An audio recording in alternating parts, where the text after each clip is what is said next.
Hey everybody, welcome back to my channel. I'm Dave from Chase to Summit, and in this video, I wanted to compare Garmin's body battery feature that they've been rolling out over the past year or so to the Whoop Band 3.0. The Whoop Band 3.0 focuses on three things: training, recovery, and sleep, to try to give you an idea how you're doing in your training, if you're overtraining, if your body's strained and you shouldn't be going out on that long run, or if you need more sleep. The Whoop Band 3.0 is basically just a heart rate band, and all of the magic kind of happens in the app after the fact. Garmin, on the other hand, uses a feature called body battery to try to achieve sort of the same thing, but it doesn't break it down in such granularity as sleep, recovery, and strain. It really just kind of throws them all in one bucket for you to analyze from a high-level perspective. So in this video, totally unscripted, I'm going to take my data, we're going to look at it in real time and try to decide which platform is more useful. Is it worth paying $30 a month for the Whoop Band 3.0, or do you get the same kind of data out of the Garmin ecosystem with body battery? Before we dive into all of that though, if you find this video helpful or entertaining or fun or brings value to life, make sure to give me a thumbs up down below and consider subscribing so you don't miss more videos from me in the future. I would really appreciate that. And of course, if you're planning on picking up a Garmin or the Whoop Band, I will have links in the description that do help support my channel,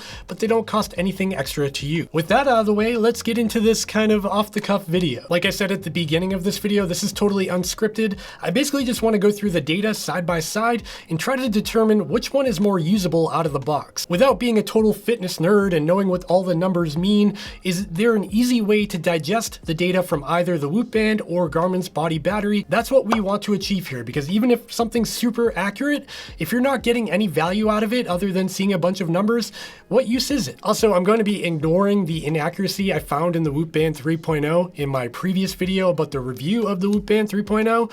I did find that it wasn't super accurate in terms of raw heart rate data, so I'm going to leave that out of this video entirely, and we're just going to focus on what the app provides, what information we're getting from it. If you're interested in checking out that video, I'll leave a link up here so you can go check it out. That will be the full review of the Whoop Band that I posted. We're just going to be diving through like my last week of data to try to see which platform's more usable and what each platform is trying to tell me about my current training, if I should be doing more, if I should be doing less. So on the left-hand side of the screen, we have the Whoop platform, and on the right-hand side of the screen, we have Garmin Connect. Right now, we're on the overview page for both platforms on June 14th. So if we look at sleep for June 14th, this would be the night of June 13th. I can click on sleep in the Whoop Band and get all of my sleep data here. Now in Garmin Connect, I'll go to my sleep for June 14th as well, and we'll compare the numbers side by side. So you can see on the right here that the Garmin Forerunner 945 picked up 6 hours and 47 minutes of total sleep, whereas the Whoop Band picked up 7 hours and 8 minutes of sleep, but that is time in bed. So that includes some awake time before and after you get into bed. So if we compare the sleep stages now, you can see that the Whoop Band picked up 22 minutes of being awake, whereas the Garmin picked up 16 minutes of being awake. The Whoop Band picked up 3 hours of light sleep, where the Garmin picked up 3 hours and 40 minutes of light sleep. The Whoop Band picked up 2 hours and 22 minutes of REM sleep, whereas the Garmin picked up 1 hour and 36 minutes of REM sleep. And then the Whoop Band picked up 1 hour and 23 minutes of deep sleep, where the Garmin picked up 1 hour and 31 minutes of deep sleep. So generally speaking, they're actually both pretty close in terms of the sleep stages and overall sleep duration. So I think I'm pretty happy with both there. I think we'd be splitting hairs if we tried to break it down any further, because I don't really have a scientific means of testing out which one is more accurate. The Whoop Band does offer a few more bits of information in terms of sleep. You've got things like disturbances, sleep latency, sleep efficiency, which I think is the same as Garmin's sleep score, which we have over here. That's gauged on a 0 to 100 scale. So you can see my sleep score from Garmin is 83, which means good, and the sleep efficiency from Whoop is 95%. Do those relate? I think they might be similar. And both Whoop and Garmin do offer just plain English to let you know how that night of sleep was. You can see on the Whoop Band, it says ample sleep. This sleep performance was above the Whoop average. And on the right here, you can see that Garmin says refreshing REM sleep.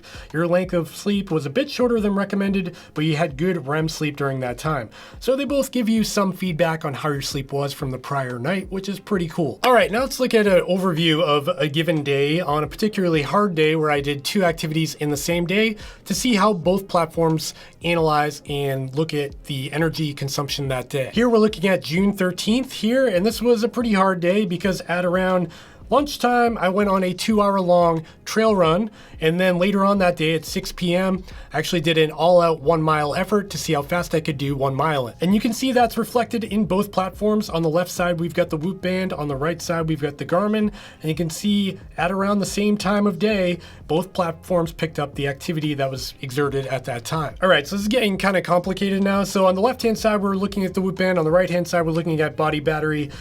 You can see that my Garmin body battery started with a high point of 100%. So I actually recharged fully according to Garmin before pursuing my activities for the day. That doesn't happen all the time, but I got a significant amount of sleep that night. And if we look on the left-hand side of the screen, we can see that the Whoop band actually picked up 100% sleep performance and almost 9 hours of sleep. So it was a good night's sleep for me. So far so good. So you can see here at about 11:27 a.m. I started my long run, and by the end of that long run, my body battery was down to roughly 56%. Now, the Whoop band gauges this a bit differently. They go from a scale of 0 to 21, 0 being a very easy day, and 21 being the highest strain possible on your body. And here you can see that that run contributed to 12.7 on the strain scale. Okay, so let's keep going. We've got 12.7 on the strain scale. We've got about 56% on my body battery.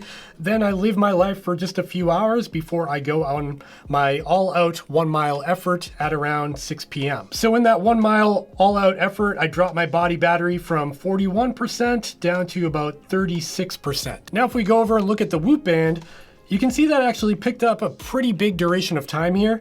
That 1-mile effort was pretty short. It was, 6-minute mile, so it shouldn't have taken up a big amount of time. But on the Whoop band, it actually picked up from 6 p.m. all the way to about 6:40 p.m. And I'm not really sure why.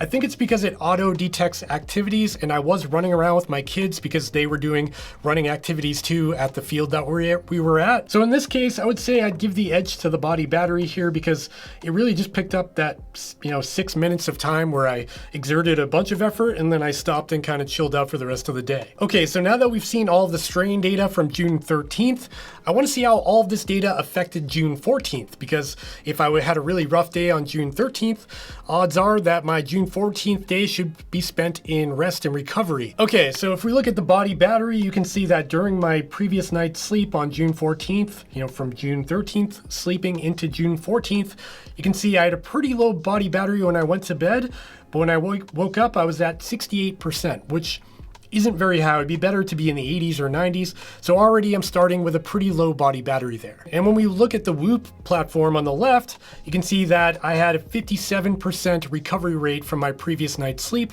And I think that's about roughly what the Garmin platform's trying to tell me as well. Now on this day, it was a pretty chill day for me because I had to work. So I was pretty much sitting in my chair doing my desk job throughout the day. And I also didn't do any major activities. I did some walking later on in the evening, but that was about it. And you can see on the heart rate graphs for both platforms, they both picked that up equally. The Garmin picked up the walking activity, which is odd, whereas the Whoop Band 3.0 did not pick that up, even though it shows elevated heart rate data later on in the evening around the same time as Garmin picked it up. It didn't call that an activity, which is kind of interesting. What is kind of interesting to me is that the body battery actually starts to charge back up from about 1:40 p.m. up to about 5 o'clock p.m. I'm not sure why. I think it's because I was just sitting in my chair doing my desk job and my body was able to recover.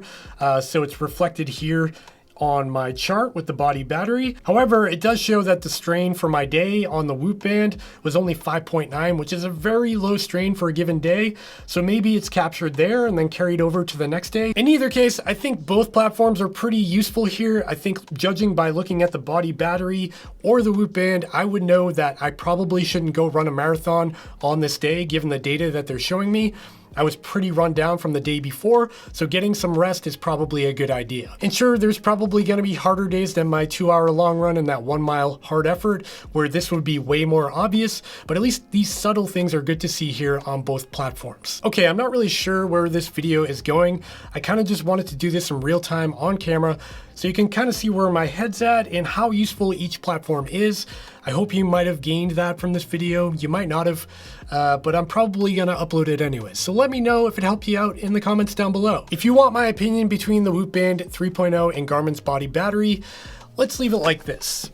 I think as a whole, the fundamental backbone and app integration of the Whoop band does have some merit to it. It does break down things a little bit more granular, showing you how your sleep affected recovery and your strain, how that all plays a role into the overall wellness of your body and your fitness. Whereas Garmin just kind of throws everything in one bucket. They do the magic with their ecosystem and they spit out one number in body battery to let you know where your body battery's at. Is it charged? Is it discharged? Where you are for that given point in a given day. I think there's two schools of thought there. Garmin's trying to keep things super simple. They're not trying to overcomplicate it. They just want to let you know you're at 40%, man. You shouldn't be going on a long run right now. Whereas the Whoop Band 3.0 is trying to give you all the data so you can kind of assess the situation and make a decision for yourself. Which one's right for you is entirely up to you. I just wanted to share how they each work in this video. They've got a lot in common, and I'm not going to dive too deep into the science behind it, where they get these numbers from. I really just wanted to look at this from a user perspective, because really, if you just open the box and put the thing on your wrist, you don't care about all the science. You just want to work and be a functional tool for your fitness journey, right? Personally though, I'm just spewing my opinion here, so just take that for what it's worth. I do think Garmin's body battery is enough for me. It gives me the information I want at a glance, and I think the Whoop ecosystem does have a lot to it, but it does cost $30 a month to get all of that information. And my standpoint is I'd rather pay $500 or $600 for a watch one time rather than $30 forever. And there is one more feature between body battery and the Whoop band that I didn't mention while we were looking at the computer, and it's the fact that you can actually view the data on your watch on the Garmin system, where you can't do that on the Whoop band because there's no screen. There's literally just blackness there. There's nothing to show you any information. But that's just me. Your opinion may vary. Maybe you find a lot more use in the Whoop band. Maybe there's more use in the Garmin body battery. And if you have strong opinions about it, I would welcome you to comment down below and let me know what you think about either platform, because I'm really interested. And if you've got some other use cases that I didn't cover here, I'd love to hear from you about that as well. Anyways, that's really all I've got for this video. Sorry it was so long-winded and kind of boring. I just want to do it in real time and kind of shoot from the hip, so it is what it is. If you found this video helpful, entertaining, fun, hilarious, I don't know, boring, let me know in the comments down below. Give me the old thumbs up, subscribe to the channel so you don't miss more videos from me in the future, and I will see you in the next one.